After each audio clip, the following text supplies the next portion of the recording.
This is the Seine espresso machine made by Maxim de Paris. Huh? Yep.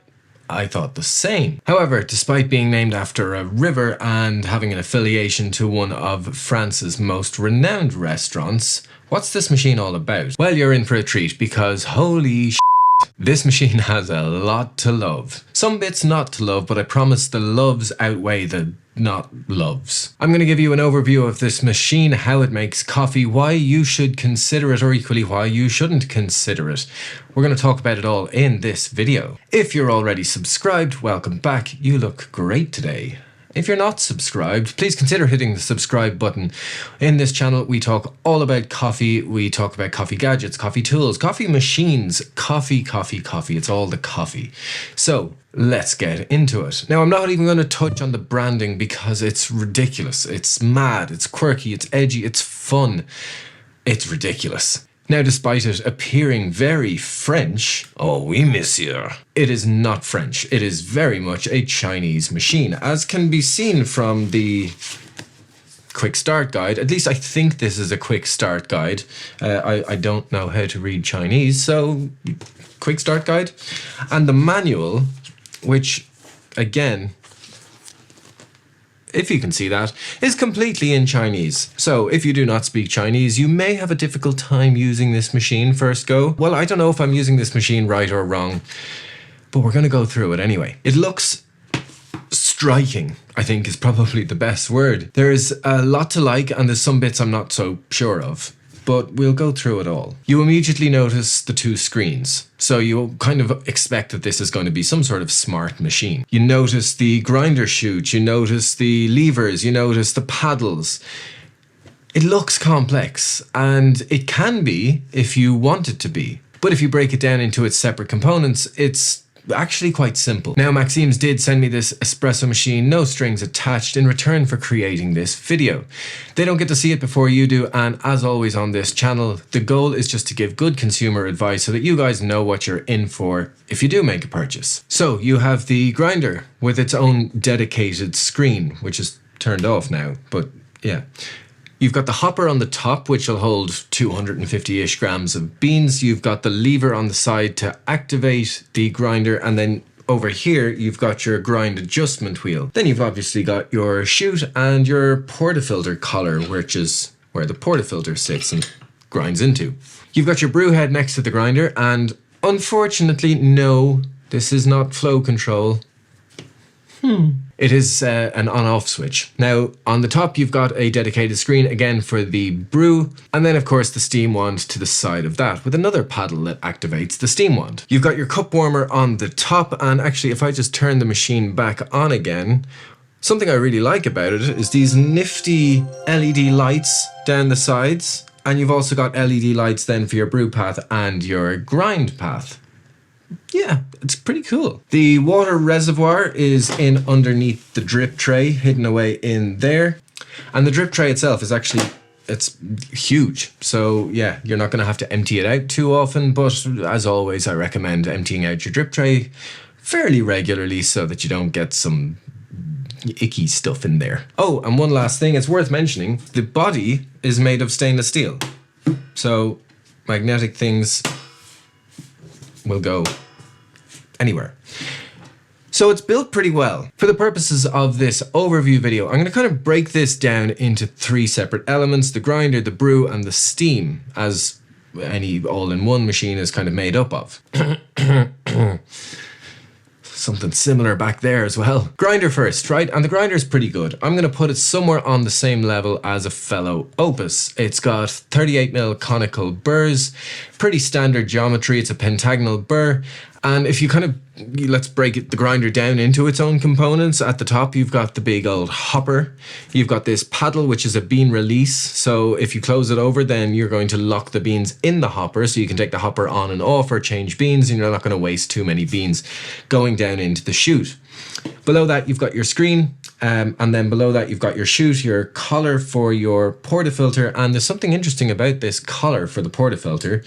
It is actually a scales. So this is a grind by weight or equally grind by time machine. Now, I think where this grinder really shines is that for an inbuilt grinder into an all-in-one machine, this actually has RPM control. So you can go anywhere from 300 RPM up to 650 RPM in increments of 50. It is a brew by weight grinder, so you can program in how much coffee you want out and push the lever back, and then it'll auto stop once it kind of gets to that dose.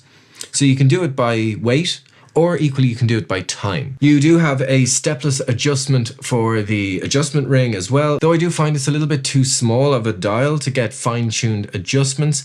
It's also a little bit sticky. I think the gearing system in here that actually moves the burrs up and down is just a little bit sticky. So I often find myself trying to move just a very slight bit and then accidentally just going like, and you end up moving too much. Apart from the adjustment wheel, it's a fairly easy grinder to dial in. This will grind anything from dark to medium and some light roasts as well. It'll definitely struggle with anything like an ultra light roast, but medium light roasts, yeah, you'll be okay with this. So grinder is good, right? But before moving on to the espresso part, I have to stick with the grinder. Now, I might be ruining the next bits of this video by kind of spoiling some of the features of this machine, but I think it's worth mentioning while we're on the grinder that if anyone wants to actually play with this machine and use its pressure profiling and flow control features, I think the grinder just lets it down a little bit. If you are really into your pressure profiles, flow control, all of that sort of thing, a 38mm conical burr grinder is probably not what you want. That'd be like pairing the decent espresso machine with a fellow Opus.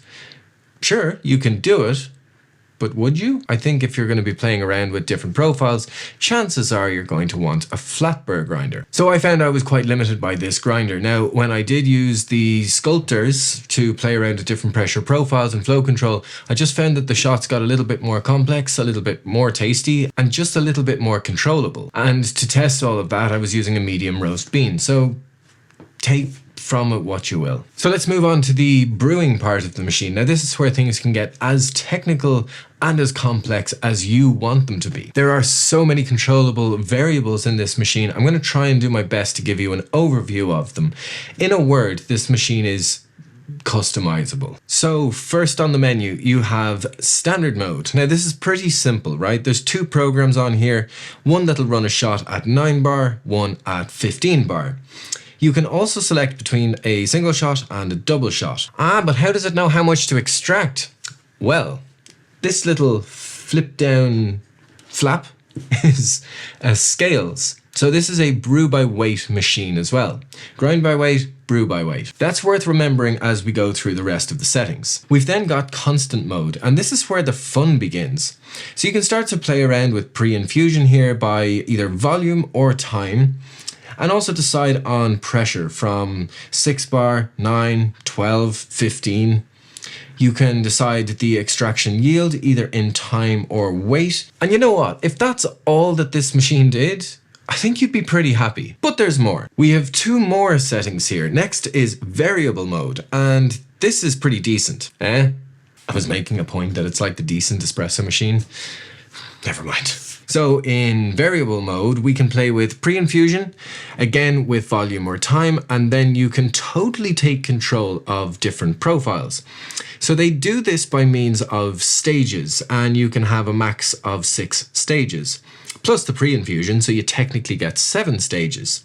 Now you can tell the machine to prioritize variable pressure, flow rate, standard pressure, target pressure, and brew weight pressure.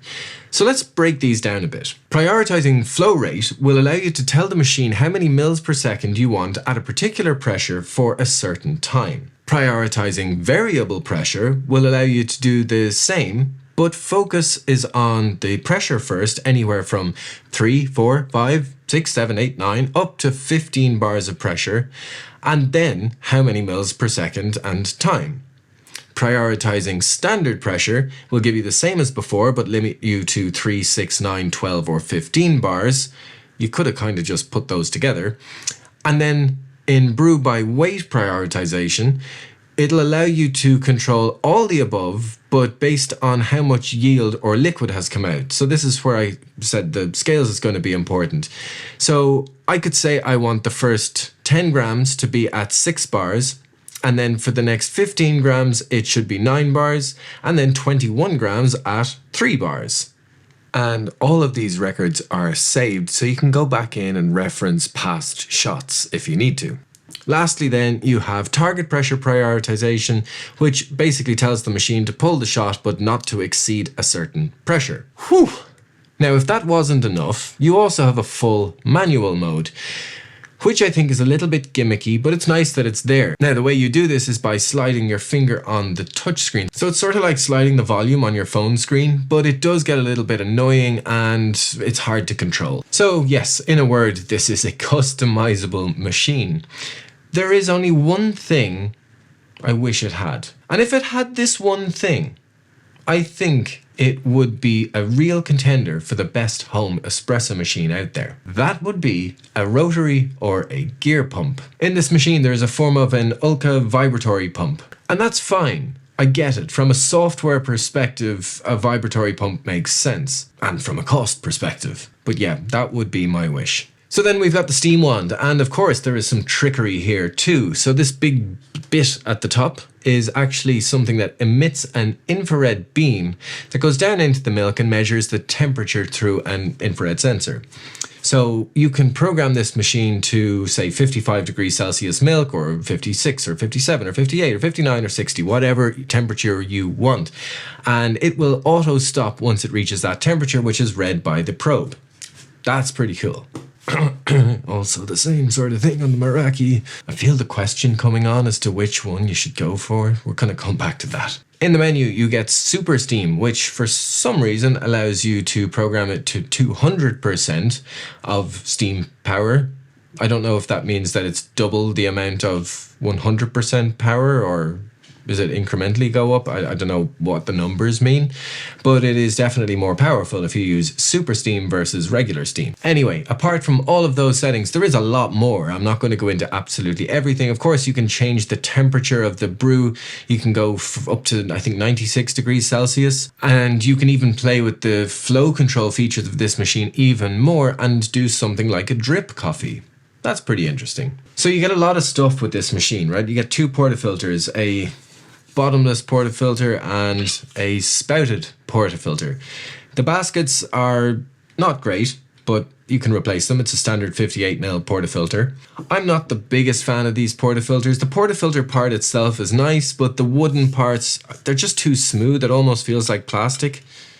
And with this darker wood, it's very difficult to even see the wood grain, so you kind of feel like it is plastic. You can happily use other portafilters. If I just grab one of these and lock it in, you can use it. Now, it won't lock in all the way, but it is still usable. You get a leveler, which I don't like these, but yeah, what it comes with. And you get a spring tamper. Tamper is fine. I mean, if this is your first tamper, it's good. But if you're someone that has many tampers, this is just going to feel a bit cheap. You get a generic milk jug, which is, it's fine. And then you get all your Chinese books, you get some cleaning stuff, you get a cloth, you get a kind of a brush to brush out the inside of the brew head, and you get this tamping mat, which is a tamping mat. You also get replacement gasket, you get replacement O-rings, and you even get a replacement nozzle for the steam wand, so you can have 1 hole or 3 holes. And if I was to nitpick about something, it would be the steam wand itself. I don't particularly love this big plastic black thing on the top. I much prefer what Meraki did with the temperature probe at the bottom of the steam wand. And the steam wand itself, while it's good and it works really well, it's just placed weirdly on the machine. So if you want to purge out your wand before steaming your milk, you can put it there, but then your tray is down and it doesn't really, I mean, if you do it there, you're just going to get a big puddle on the table. So it's just a bit weird. I'd like if this, just sort of went somewhere where you could purge it out into the drip tray. So how much is this machine and should you buy it? Well, we don't know how much it's going to be.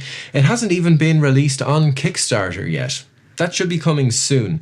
Now, my guess is that it's going to be somewhere under the $2,000 price bracket, but nothing's confirmed yet, so we're going to have to wait and see. But when it does launch, should you back it? Look, it's a cool machine. I really like what they're trying to do with it.